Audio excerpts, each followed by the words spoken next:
नमस्कार, बहुत स्वागत है आपका INS 24/7 में। मैं हूं आपके साथ नदीम अहमद। वक्त हो चला है 5 का पंच का, जिसमें देश दुनिया की 5 अहम खबरें आप तक पहुंचाते हैं। आज 5 के पंच की पहली खबर अयोध्या के राम मंदिर चढ़ावा चोरी मामले से जुड़ा है। दरअसल इस पूरे मामले में ट्रस्ट के महासचिव चंपत राय और ट्रस्टी डॉक्टर अनिल मिश्रा ने इस्तीफा दे दिया है। सूत्रों के मुताबिक मंदिर निर्माण प्रभारी गोपाल राव को भी मंदिर की व्यवस्था से बाहर का रास्ता दिखा दिया गया है। बता दें कि श्री राम जन्मभूमि तीर्थ क्षेत्र ट्रस्ट की शिकायत पर राम जन्मभूमि कोतवाली में FIR दर्ज की गई है। SIT की प्रारंभिक जांच रिपोर्ट के आधार पर 8 लोगों को नामजद आरोपी बनाया गया है, जिनमें ट्रस्ट के महासचिव चंपत राय के ड्राइवर का भी नाम शामिल है। FIR दर्ज होते ही आरोपियों को गिरफ्तार कर पूछताछ की जा रही है। हालांकि इस FIR में ट्रस्ट के बड़े पदाधिकारियों जैसे चंपत राय और डॉक्टर अनिल मिश्रा के नाम शामिल नहीं हैं, जिसे लेकर नया विवाद खड़ा हो गया। विपक्ष के साथ साथ कई हिंदू संगठनों ने भी सवाल खड़े किए कि क्या जांच केवल निचले स्तर के कर्मचारियों तक सीमित रहेगी या जिम्मेदार उच्च स्तर तक भी कार्रवाई होगी। वहीं दिल्ली के पूर्व मुख्यमंत्री अरविंद केजरीवाल ने शुक्रवार को रामलला के दर्शन किए और कहा कि जिन्होंने महापाप किया है उन्हें कड़ी सजा मिले। FIR दिखावा है, बड़े लोगों को बचाने की कोशिश हो रही है। तो राम मंदिर चढ़ावा चोरी का यह पूरा मामला, 8 लोगों पर FIR दर्ज हुई, लेकिन आज सुबह जब खबर निकलकर सामने आई उसमें चंपत राय ने इस्तीफा दे दिया है। चंपत राय के साथ साथ डॉक्टर अनिल मिश्रा जो ट्रस्टी हैं उन्होंने भी इस्तीफा दे दिया। और चलिए इसी खबर पर ज्यादा जानकारी हासिल करते हैं। हमारे साथ ब्यूरो प्रमुख TN मिश्रा जुड़ गए, उनका रुख कर लेते हैं। TN, देखिए, पहले 8 लोगों पर FIR भी दर्ज हुई, अब 2 लोगों ने इस्तीफा भी सौंप दिया है, एक आदमी को बाहर का रास्ता दिखा दिया गया है। सवाल यह है कि क्या इस्तीफा देने से ये जो बड़े जिम्मेदार हैं वो बच जाएंगे या इन पर और आगे कुछ कार्रवाई की तैयारी चल रही है? क्या कुछ खबर है अयोध्या से? देखिए नदीम, ये जो मुद्दा है तो इनके इस्तीफा दे जाने से कतई नहीं बचेंगे। कारण क्या है कि जो लोग पकड़े गए हैं उसमें उन्हीं के लोग हैं वो, और लगातार अब वो जो है, अब इनके जब तक पदाधिकारी थे तब तक तो उनके फेवर में नहीं, वो फेवर बोल रहे थे, लेकिन अब जब पदाधिकारी नहीं है तब खुल कर अपनी बात कहेंगे। जो इनकी जहां भी भूमिका इन्होंने नेगलेक्ट की है, जहां जैसे पकड़े गए लोग, पैसा उनके घर से इन्होंने बरामद किया, पुलिस ने सूचना दी, न सरकार भी दी, न किसी को बताया, तो ये जो अंदर अंदर करते रहे, ये गलती जहाँ जो की है उसकी देर से इनको भी शामिल करेगी पुलिस FIR में, ऐसा लग रहा है। बस चर्चा करते विपक्ष हाथी है, पूरे रूप से विपक्ष है, अखिलेश यादव हो, चाहे जो अजय राय हो, चाहे भी अरविंद केजरीवाल हो या संजय सिंह। ठीक है, आप सही कह रहे हैं कि सवाल उठ रहे हैं। सवाल यह है कि बात इस्तीफे तक क्या खत्म हो जाएगी? अगर वो दोषी हैं तो FIR जब 8 लोगों की हुई तो बाकियों पर भी तो होनी चाहिए। क्या इस्तीफा और इतनी देरी बचाने की कोशिश का एक जरिया है क्या ये बस?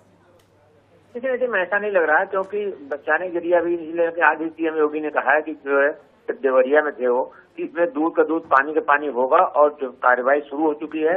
अभी कार्रवाई में जो भी आएगा कोई बचेगा नहीं। तो अगर CM योगी इतना दावा कर रहे हैं और पब्लिक को भरोसा दिला रहे हैं तो ये जांच सिर्फ 8 लोगों तक सीमित नहीं रहेगी। ये छोटे जो लोग पकड़े गए इन तक सीमित नहीं होगी, ये बड़ों तक आंच आएगी, और इसमें चंपत राय, अनिल मिश्रा कतई नहीं बच पाएंगे। कतई नहीं बच पाएंगे। तो पिछले 8-10 दिनों से जांच ही चल रही है। सवाल ये है कि अगर गुनाह किया है तो उन पर एक्शन दिखनी चाहिए थी, पर अब नहीं दिख रही है। बहुत शुक्रिया TN मिश्रा तमाम जानकारी के लिए। तो अयोध्या में राम नाम की लूट हुई और जो आस्था पर डाका पड़ा, सवाल यह है कि इस पूरे मामले में इंसाफ कब होगा, कब जो असली गुनहगार हैं उन्हें सजा मिलेगी।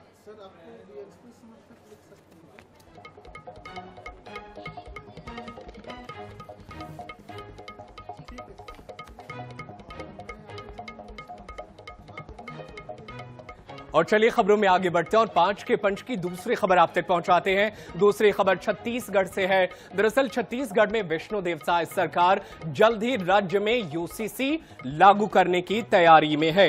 राज्य सरकार ने UCC के लिए समिति गठित कर दी है। सुप्रीम कोर्ट के रिटायर्ड जज रंजना प्रकाश देसाई समिति की अध्यक्षता करेंगी। समिति में retired IAS Shatrughan Singh, MK Raut, Mohan Pawar, Jyoti Rani Singh को शामिल किया गया है। समिति का मुख्य कार्य राज्य में समान नागरिक संहिता लागू करने की संभावनाओं का अध्ययन करना है। इसके तहत विवाह, तलाक, भरण पोषण, उत्तराधिकारी, दत्तक ग्रहण और अन्य नागरिक मामलों से जुड़े मौजूदा कानूनों की समीक्षा की जाएगी। साथ ही सभी समुदायों और वर्गों के हितों को ध्यान में रखते हुए सुझाव तैयार किए जाएंगे।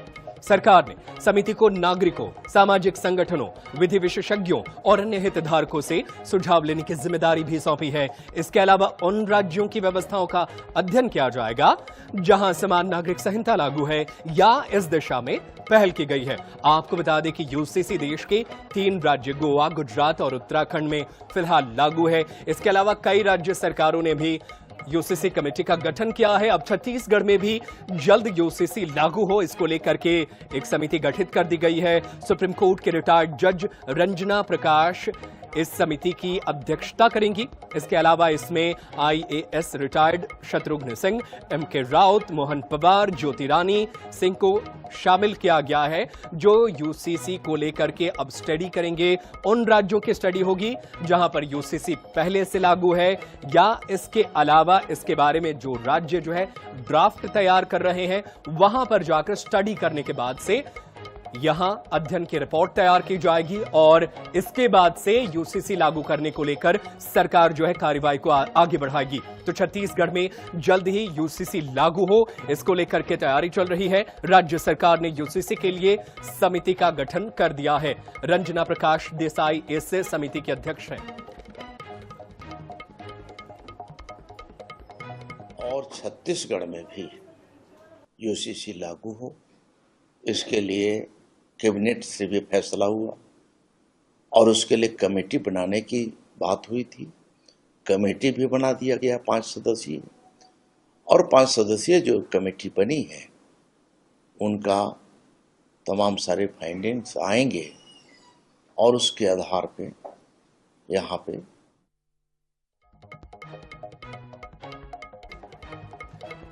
तो छत्तीसगढ़ में भी जल्द ही यूसीसी लागू हो, इसको लेकर के राज्य सरकार ने कार्रवाई को आगे बढ़ाना शुरू कर दिया है। समिति का गठन कर दिया गया है और आदिवासी समाज को कोई फर्क ना पड़े, इसको लेकर के भी सरकार जो है अपने स्तर पर देख रही है। उप मुख्यमंत्री अरुण साव ने कहा कि यूसीसी पर ऐसी बनेगी ताकि आदिवासियों को इससे समस्या ना हो। विभिन्न वर्गों के लोगों से बातचीत करने के बाद ही यूसीसी के नए नियम तैयार होंगे। रिपोर्ट के आधार पर आगे कार्रवाई होगी। वहीं कांग्रेस पार्टी हर बात पर भ्रम फैलाने की कोशिश करती है, ये बातें कही है अरुण साव उप मुख्यमंत्री ने। उनका कहना है कि तमाम वर्गों से बातचीत की जाएगी और तमाम चीजों को समझने के बाद यूसीसी को आगे बढ़ाया जाएगा। इसके अलावा अरुण साव ने उन तमाम मुद्दों पर भी बात रखी, कहा कि कांग्रेस जो है हर मामले पर भ्रम फैलाने की कोशिश कर रही है। इसके अलावा उन्होंने कहा कि आदिवासी समाज को इससे परेशानी ना हो, इसको लेकर के भी देखी जाएगी और उसके बाद ही यूसीसी लागू की जाएगी।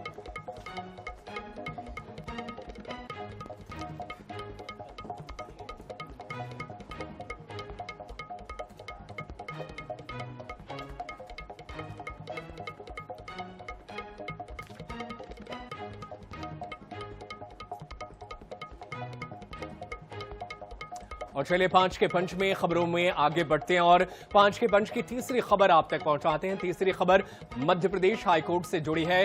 दरअसल मध्य प्रदेश की बीना से विधायक निर्मला सप्रे के मामले में जबलपुर हाईकोर्ट ने कांग्रेस को बड़ा झटका दिया है और याचिका खारिज कर दी है। दरअसल आपको बता दें कि दल बदल मामले में मध्य प्रदेश हाईकोर्ट ने बड़ा फैसला सुनाते हुए नेता प्रतिपक्ष उमंग सिंघार की याचिका खारिज कर दी है। एसीजे विवेक रूसिया और जस्टिस प्रदीप मित्तल की डिवीजन बेंच ने कहा कि मामला पहले से ही विधानसभा अध्यक्ष के समक्ष विचाराधीन है, जहां दल बदल कानून के तहत सुनवाई जारी है और संबंधित पक्षों के बयान भी दर्ज हो चुके हैं।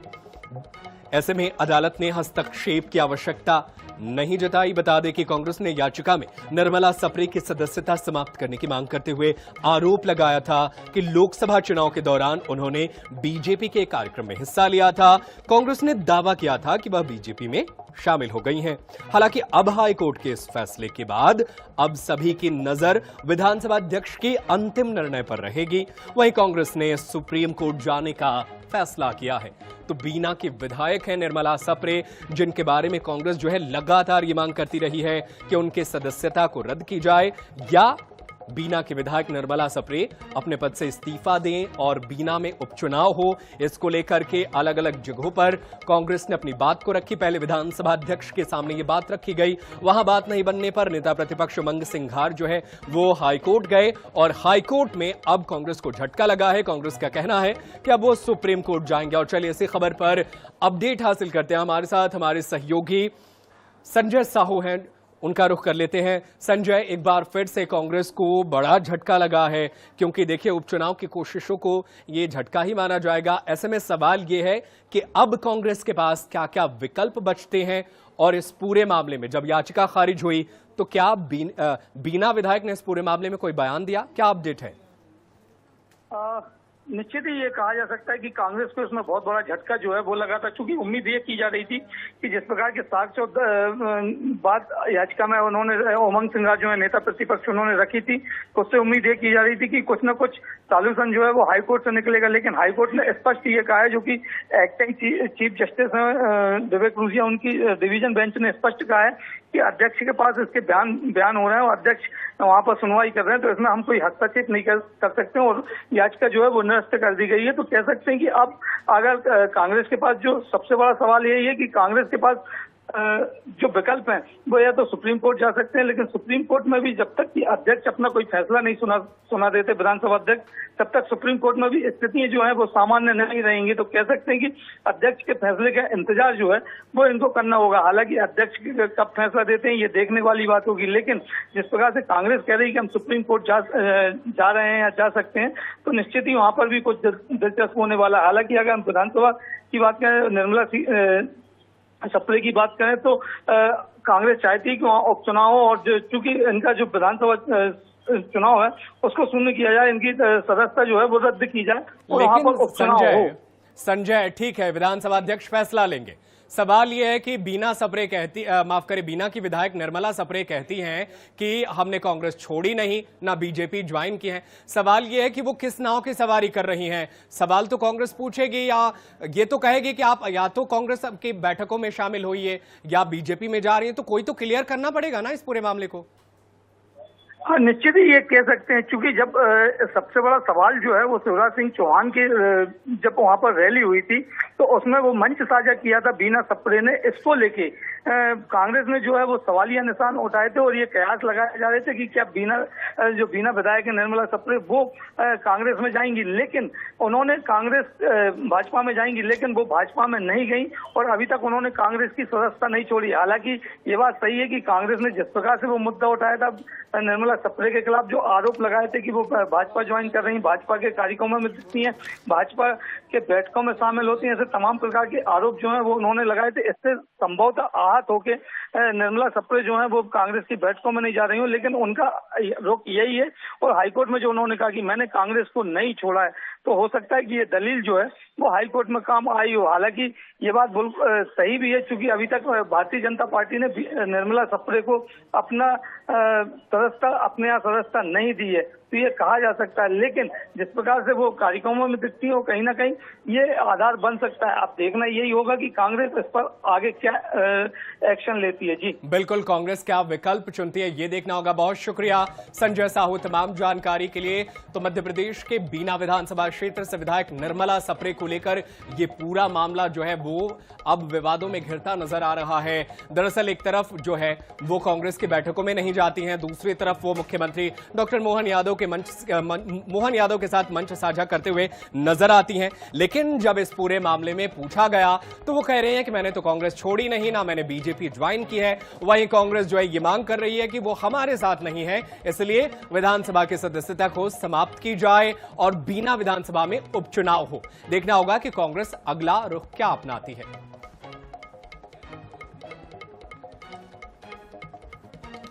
खबर नारायणपुर से है। दरअसल राज्य में नक्सलवाद समाप्त हो चुका है, लेकिन नक्सलियों का डंप अभी भी कई इलाकों में छिपा हुआ है। ऐसे में उन डंप को बरामद करने के लिए सुरक्षा बल जुटे हुए हैं। नक्सलवाद के समाप्त होने के बाद अब उनके पीछे छोड़े गए सामग्रियों को ढूंढा जा रहा है। इसी कड़ी में नारायणपुर जिले के थाना ओरछा के टेकला जंगल से हथियारों का बड़ा डंप और तोया मेटा से 24 लाख रुपए नगद बरामद किया गया। खुफिया सूचना पर चलाए गए सर्च ऑपरेशन में सुरक्षा बलों को 2 अलग अलग स्थानों पर बड़ी सफलताएं मिली हैं। टेकला जंगल से सुरक्षा बलों ने इंसास SLR 303 राइफल, बड़ी संख्या में मैगजीन, सैकड़ों जिंदा कारतूस, डेटोनेटर और बायोफैंग स्कैनर समेत भारी मात्रा में गोला बारूद बरामद किया गया। वहीं छोटे डोंगर के तोया मेटा जंगल पहाड़ी से नक्सलियों द्वारा छिपा कर रखे गए 24 लाख रुपए नगद बरामद किया गया। सुरक्षा बलों की इस कार्रवाई को नक्सलियों के हथियार और आर्थिक नेटवर्क पर बड़ा प्रहार माना जा रहा है।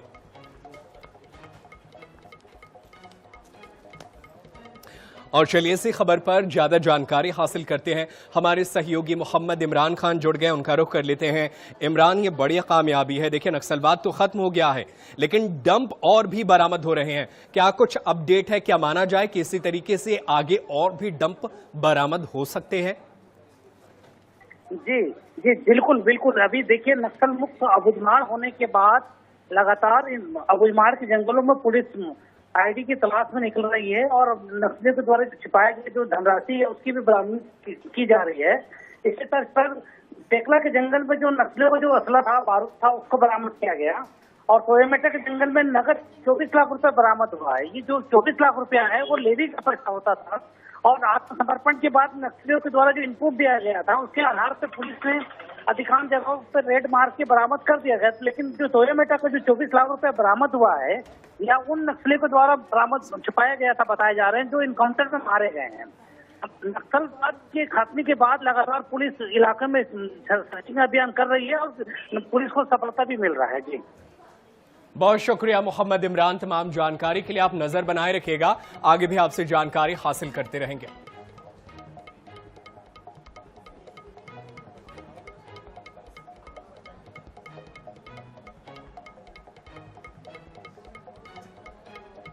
तो नारायणपुर में सुरक्षा बलों को बड़ी कामयाबी मिली है। जंगलों में दबा मिला नक्सलियों का खजाना और इसके बाद से सर्च ऑपरेशन आगे बढ़ाया जा रहा है, क्योंकि ऐसे कई इलाके हैं जहां पर अभी भी नक्सलियों का जो डंप किया गया सामग्री है वो कई जगहों पर मौजूद